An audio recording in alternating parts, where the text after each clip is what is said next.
So that being said, Claude Felter, he agreed with the writings about Mitchell's, Mitchell's early writings on tactical aviation, but also something important to note, Mitchell, as his writings developed, he started becoming more like Duhet and Trenchard and putting too much emphasis on the bomber.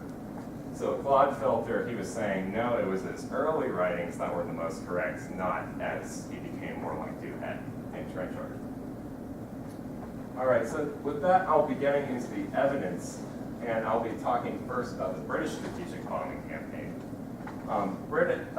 Basically Churchill, early on in the war, Britain was up with its back against the wall. France had fallen. Now Germany was basically looking right across the channel at him. And Britain was in bad shape from Dunkirk and its defeats in France. So he wanted a method in which he could hit back against Germany. And at the time, the bomber was the only way in which this could be done. So as early as 1940, the British were launching some bombing raids against German towns, and these were very small scale in comparison to what they could accomplish later. But as the war went on, as the war progressed, they really started making an earnest effort in developing their ability to attack enemy industry. And beginning in about 1941, 1942, they started launching attacks against German industry, such as oil and transportation, as well as U-boat pens as well, because German U-boats were causing severe losses against shipping to Britain and was starting to cut off Britain's lifeline. And in these raids were actually proving to be highly unsuccessful. For one thing, in a report issued called the Butt Report, B-U-T-T, they really launched an in-depth analysis of British bombing and seeing if it was actually being successful. And German industry was really not declining at all. In fact, it was actually rebounding to higher levels. And as the Germans were developing their anti-aircraft defenses and their fighter force, the RAF Bomber Command was losing a higher percentage of bombers each time they tried to make these attacks. Also, a lot of the bombers, most of the bombs were not even landing in the target area.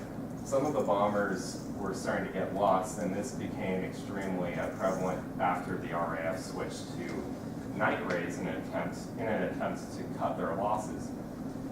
So because of the inaccuracy and their failure to destroy German industry, the RAF, they decided to institute a policy known as morale bombing. Morale bombing, just as the name entails, it is basically attacking the will of the enemy and trying to bring about a collapse in their will to continue waging war. And with this in mind, actually the chief of the air service for Britain, Charles Portal, he basically stated the purpose of the RAF from now on is to bring about a collapse in enemy morale and to attack the highly built up populated areas of German cities. And the first real area bombing raid commenced against the city of Lubeck, in which, in the ensuing bombing, about 40,000 German civilians were killed. And this was just the initial raid. Later on in 1945, against the city of Dresden, some estimates put the German death toll at about 150,000. But even with this, German morale did not break.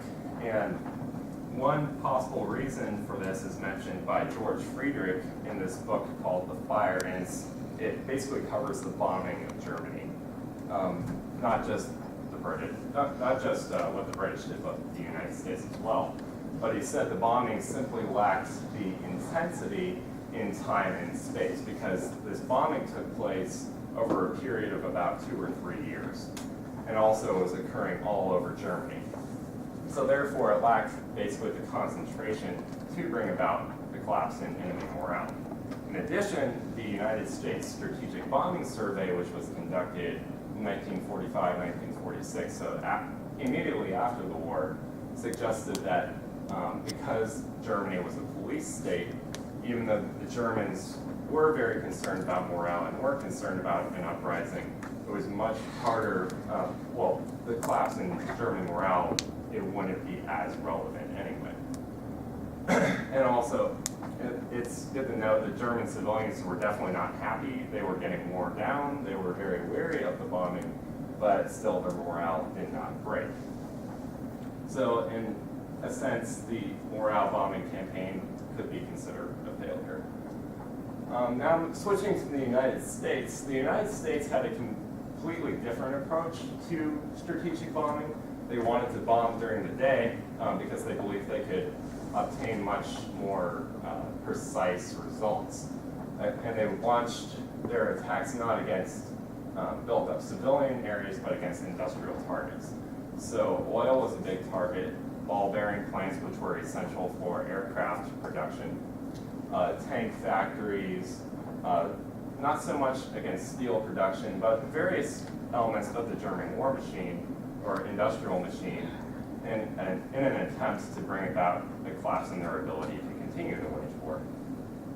And they began their offensive in earnest in the summer of 1943.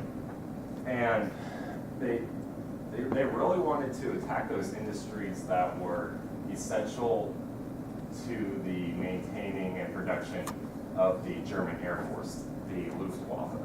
Because the United States realized if we are to invade Europe, eventually, control of the air had to be obtained. So they launched a lot of attacks such like against ball-bearing planes and also against German airframe factories.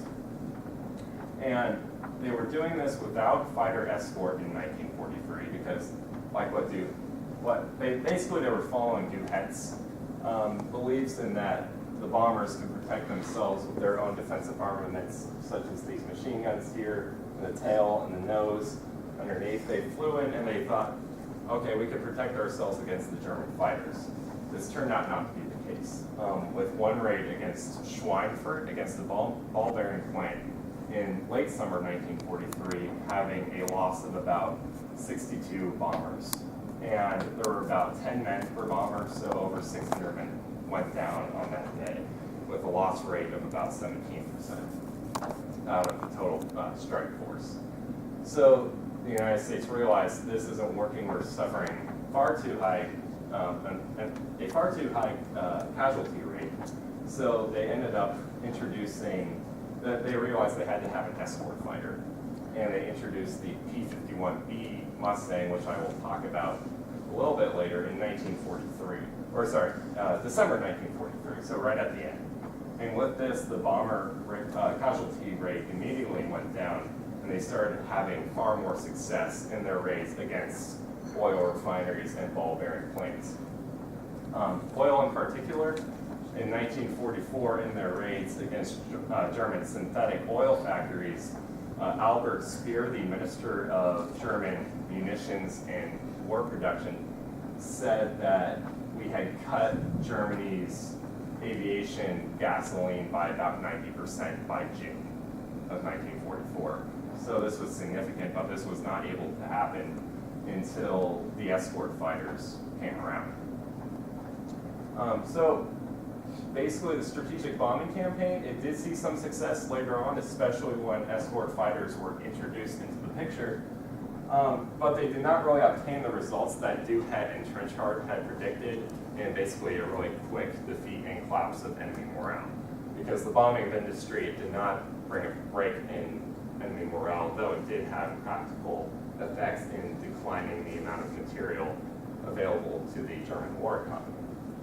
So that I'm going to get into the move from the strategic side of things and move into the tactical element of the European theater. Now, aerial interdiction, like I talked about before, this is the mission of delaying enemy troops and supplies to the front line. And this became extremely important in preparation for Operation Overlord, which was the Allied invasion of Europe, which everyone knows calls D-Day. And it was extremely essential in having success in this mission because since the Allies were moving over water, since it was an amphibious style operation, we had to be able to